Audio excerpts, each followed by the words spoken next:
manejarse con soltura y con buenos resultados en el método del caso. A modo de ejemplo, citaría solo tres de estas capacidades. Por una parte, la habilidad en el manejo de preguntas. Como ya mencioné, el método del caso se centra sobre todo en el descubrimiento que realiza el propio alumno, el participante. Y por ello la herramienta principal del profesor es saber suscitar los cuestionamientos sobre la situación que se está discutiendo a través del método del caso, ¿no? El manejo de preguntas, por lo tanto, es lo más importante, porque de lo que se trata no es tanto de transmitir procedimientos de resolución de problemas, cuanto de facilitarle al alumno que descubra esos problemas. Por otra parte, se requiere pues una gran habilidad para saber conducir la participación. Cuando un grupo se adentra en el método del caso, pues es fácil que todos los involucrados quieran intervenir y es necesario pues establecer un cierto orden, ¿no? No pueden dar buenos resultados en el método del caso si todo el mundo participa a la vez o si las participaciones no van siguiendo un cierto hilo, ¿no? Un argumentativo. Y por último diría que también el profesor que desea manejarse con el método del caso tiene que desarrollar la capacidad de síntesis, ¿no? Para saber integrar los distintos puntos de vista que se exponen a la hora de discutir un caso, de modo que efectivamente pueda conducirlas a una conclusión, ¿no?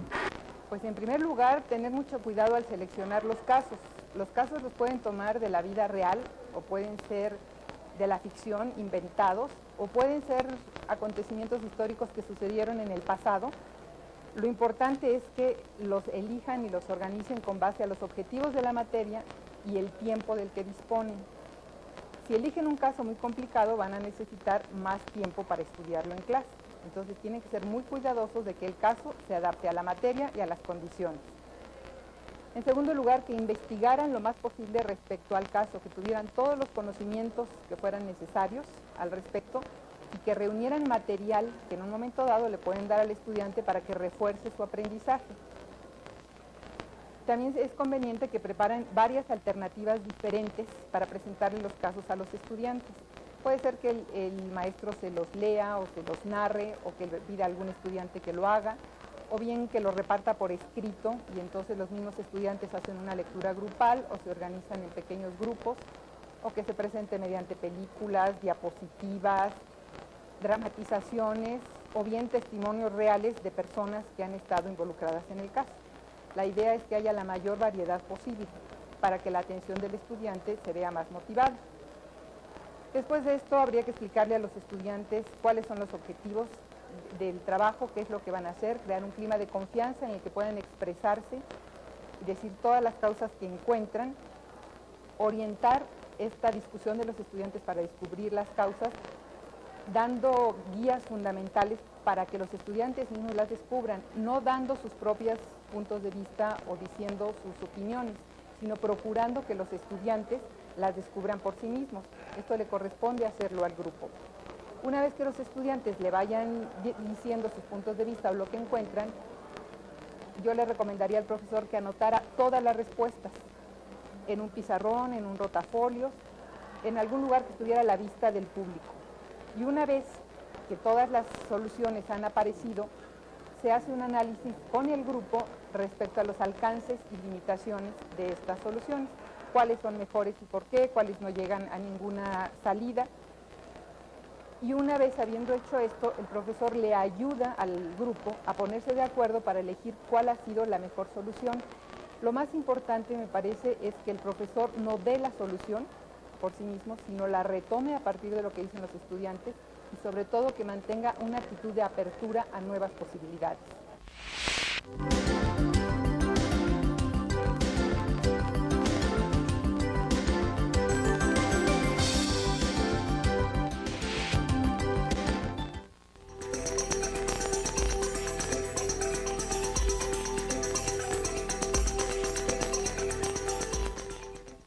Además de los especialistas que hemos escuchado, el maestro Maldonado también tiene una opinión acerca de las características y los potenciales educativos del método de casos. Vamos a verlo. Respecto de la participación del alumno, es fundamental el método de casos porque es lo que pretende, que el alumno esté involucrado, que el alumno participe. En realidad en un grupo, en cualquier auditorio, en realidad siempre las personas están participando de alguna manera. Si las personas se mantienen ocupadas, pensando en algo o haciendo algo, entonces se sienten que efectivamente el aprendizaje ha sido significativo para ellos. Entonces, la participación del alumno es esencial, haciéndole pensar cuestiones que son suficientemente significativas para ellos, que guardan relación con su propia vida, o bien haciéndolos actuar, involucrarse, siendo protagonistas del mismo proceso de aprendizaje. Y esto es algo que nos proporciona muy adecuadamente el método de casos.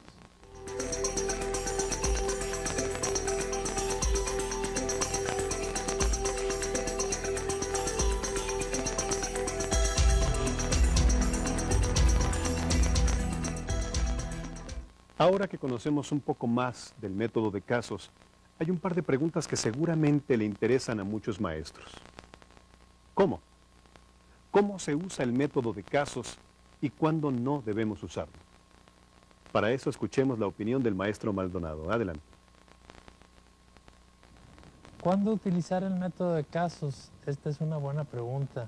El método de casos en realidad, como se trata de una narración, se trata de mostrar un cuento o vamos a decir, una serie de acciones que representan una realidad. Generalmente el método de casos es tomado de la realidad. Bueno, se utiliza más en el tipo de materias que están relacionadas con acciones de la gente, relacionadas con situaciones particulares que hay que representar. ¿Cuándo no se usaría? Pues cuando es una materia muy distinta y que en realidad no está representando una secuencia de actos, ¿sí? Hay materias que se apropian mucho del método de casos y hay otras que no son tan apropiadas para esto. Sin embargo, siempre que sea posible, este método como herramienta se utiliza y una herramienta es adecuada cuando el caso así lo amerita. Ya colocado en una situación particular, vamos a ver cuál es el proceso que habría que seguir para la aplicación del método de casos. Se trata de una presentación del caso, ¿verdad? Saber cuál es el caso que se va a atender. Luego identificar los hechos, los protagonistas y la problemática que están involucrados. Hacer un análisis de eso.